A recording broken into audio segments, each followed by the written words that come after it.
Hello viewers, আমি আজকে আপনাদের কাছে থোড়ের একটা রেসিপি দেখাতে এনেছি। এর জন্য আমি থোড়টাকে কুচি কুচি করে কেটে সেদ্ধ করে নিয়েছি। আর এছাড়া খুব কম মশলা লাগবে, এছাড়া লাগবে অল্প একটু আদা, গোলমরিচ, আমি একটা শুকনো লঙ্কা নিয়েছি আর জিরে নিয়েছি। এইগুলোকে সব আমি মিক্সিতে পেস্ট করে নেব। মিক্সিতে পেস্ট করে আপনাদের কাছে দিয়ে দিচ্ছি।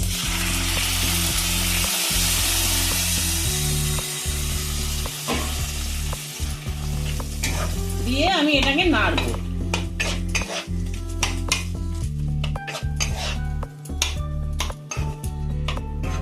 থোড়টা হয়ে গেছে, আমি নামিয়ে দিলাম।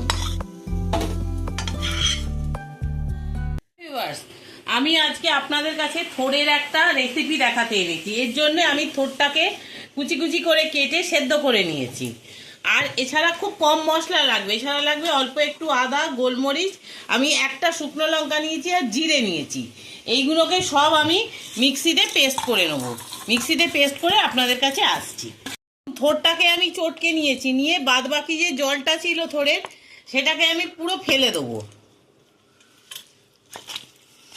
এ দেখুন, যে জলটা বেরোবে এই জলটাকে পুরো ফেলে দিতে হবে। ওর থেকে এই জলটা বেরিয়েছে, এর আগেও আমি কিছুটা জল বের করেছিলাম। এইবারে লাগবে আমার একটু দুধ।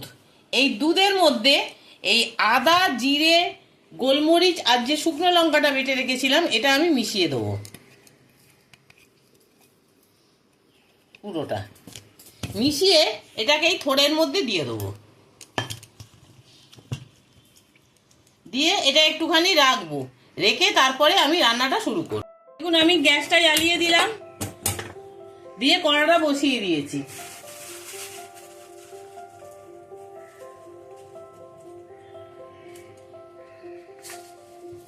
এইবারে আমি কড়ার মধ্যে অল্প সর্ষের তেল দিয়ে দিলাম। তেলটা গরম হলে আমি জিরে আর তেজপাতা ফোড়ন দেবো। দেখুন, আমি জিরেটা দিয়ে দিলাম। জিরেটা ফুটতে শুরু করুক।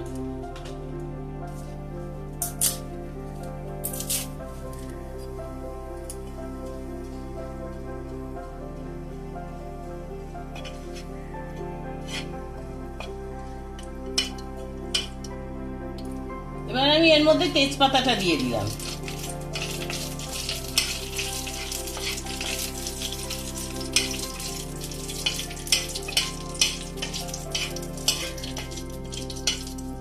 জিরে আর তেজপাতাটা একটুখানি হলে আমি এই মেখে রাখা থোড়টাকে এর ভেতরে দিয়ে দেবো। যে থোড়টা মেখে রেখেছিলাম এই থোড়টাকে আমি দিয়ে দেবো। দিয়ে দিচ্ছি।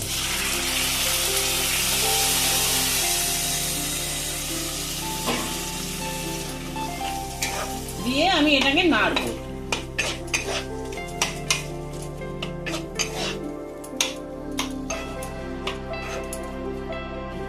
জিরে আমি এই মাখা থোড়টা দিয়ে এবারে আমি এটাকে নাড়বো। এই জলটা যতক্ষণ না শুকোয় তার মধ্যে আমি একটু নুন দিয়ে দেবো। এখন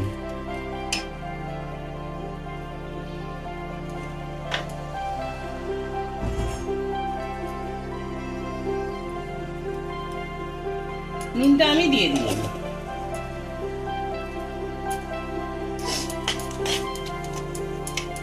এর মধ্যে আর জল টল কিছুই দেবো না, কারণ থোড় তো সেদ্ধ করা আছে।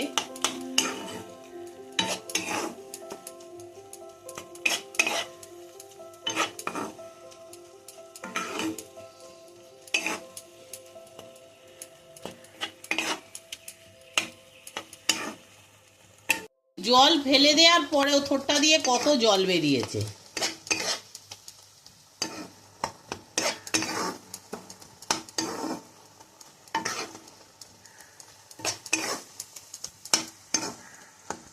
আমার টেনে এসছে। এবারে আমি এর মধ্যে একটু মিষ্টি দেবো। থোড় তো একটু মিষ্টি না দিলে হবে না।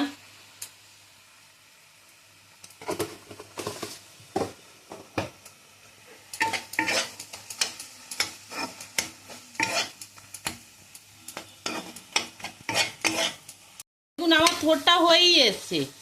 এবারে আমি এর মধ্যে একটু ঘি মিশিয়ে দেবো।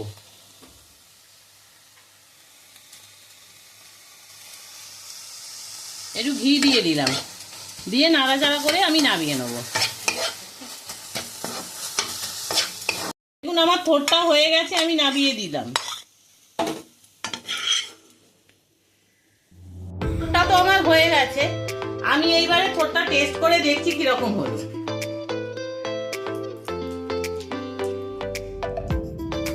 আমার তো বেশ ভালোই লাগছে, আপনারাও করবেন, করে দেখবেন কিরকম লাগে। আশা করি আপনাদেরও ভালো লাগবে। একটা দুধ দেওয়ার পরে দেওয়ার পরে একটা অন্যরকম একটা স্বাদ আছে।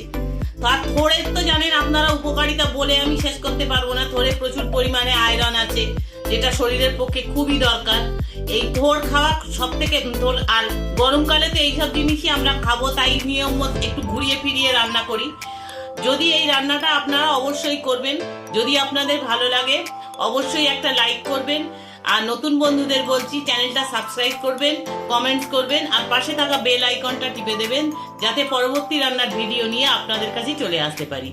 আপনারা সবাই ভালো থাকুন, সুস্থ থাকুন, এই আশা করে আমি আজকের ভিডিওটা শেষ করলাম। নমস্কার।